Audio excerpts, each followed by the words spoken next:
Sabrina, thanks so much for taking a few minutes to come on the show. And I wanted to have you on because you wrote this great new piece on ChatGPT-5. And I want to get into this newest version of ChatGPT. But first, for those who have been hearing about AI and these different models and they haven't used it yet and they're not sure exactly what it does or how it could help them, how can these AI models be useful to someone listening right now? Hi, yeah, thank you for having me on. I love to chat about this because it's really amazing everything that AI could do. I've been hearing people referring to it as, PhD in your pocket, all these different things because of how much it really allows you to do. The best way I could describe it is you could imagine like a search engine, but instead of you having to enter a keyword, you could just say whatever you want to ask in a conversational manner, and then you could have it process that, pull information from the web, pull information that it was trained on, which was also the entirety of the web, and then output it in a way that's conversational. So again, you could ask any question that you could think of, whether it's a recipe, whether you wanted to edit an email, whether you wanted to write the email from scratch, and it could take all that breadth of knowledge and output it in a way that's super conversational and easy for you to understand. You don't even have to go looking through a bunch of links or looking through a regular search engine page. And instead, it's all just there for you, nice and easy.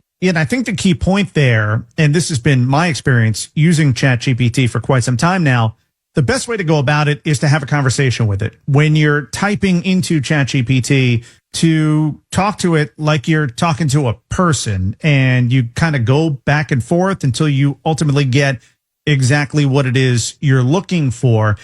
It's different from Google. For anyone who hasn't used it yet, you're not just punching in a keyword or a question and then getting back like a bunch of links and things like that. Although Google now does this AI summary, when you're going back and forth with ChatGPT, I feel like you're able to get what you need quicker. It's more in depth and it has so many more capabilities. Oh, you're absolutely right. Yeah, that's the key difference. It's instead of having to put in one word and just hope that whatever you want is coming up, you could talk to it the same way you would talk to a friend, the same conversational, natural language you would talk to a coworker. That's why a lot of people like to refer, if you're using it for work stuff, like it's like a really great intern, right? You can just talk to it the same way you would talk to a person, and then it'll understand you and it'll output its answer in a way that a human would too. That makes easier to understand.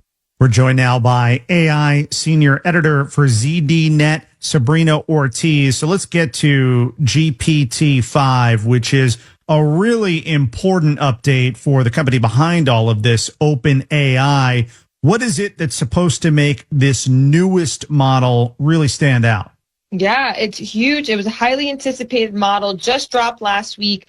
Off the bat, the most exciting thing is that it's the latest and most capable model the company has, and it's available for free users. This is the first for OpenAI, which is the company behind ChatGPT. Usually they leave all their latest and greatest for all of the paid tiers. This time, free users can take advantage literally starting today.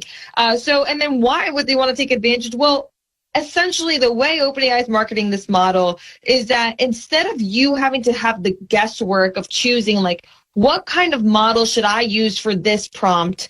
It basically, GPT-5 packages both reasoning and regular models.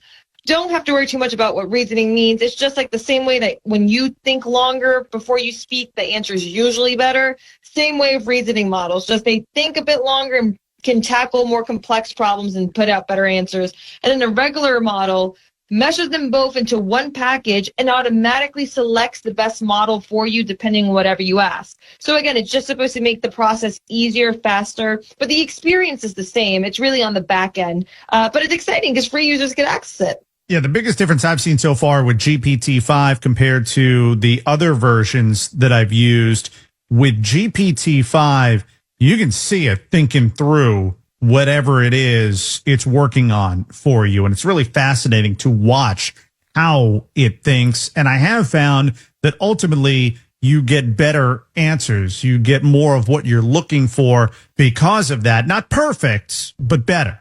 Right. And that's the best part, is that when you do have one of those prompts or one of those queries that you put in that might require it to think a little bit more. Now it can actually do that extra thinking so that it could output a better response for you without you necessarily having to say, hey, I want you to think more. It just knows like, hey, yeah, that seems like something, whether it's like, coding or maybe a more complex, writing prompt or whatever it may be, it can know on its own, like, oh yeah, I should give this more attention, and then you get a better response as a result, which is ideally how it should work. Of course, there's some hiccups since the launch, but that is expected of such a big package. Again, the fun part is that you could try it for free, so there's no harm in trying. Now I want to get to one of the big problems that we've seen with these different AI models, and that's getting stuff wrong.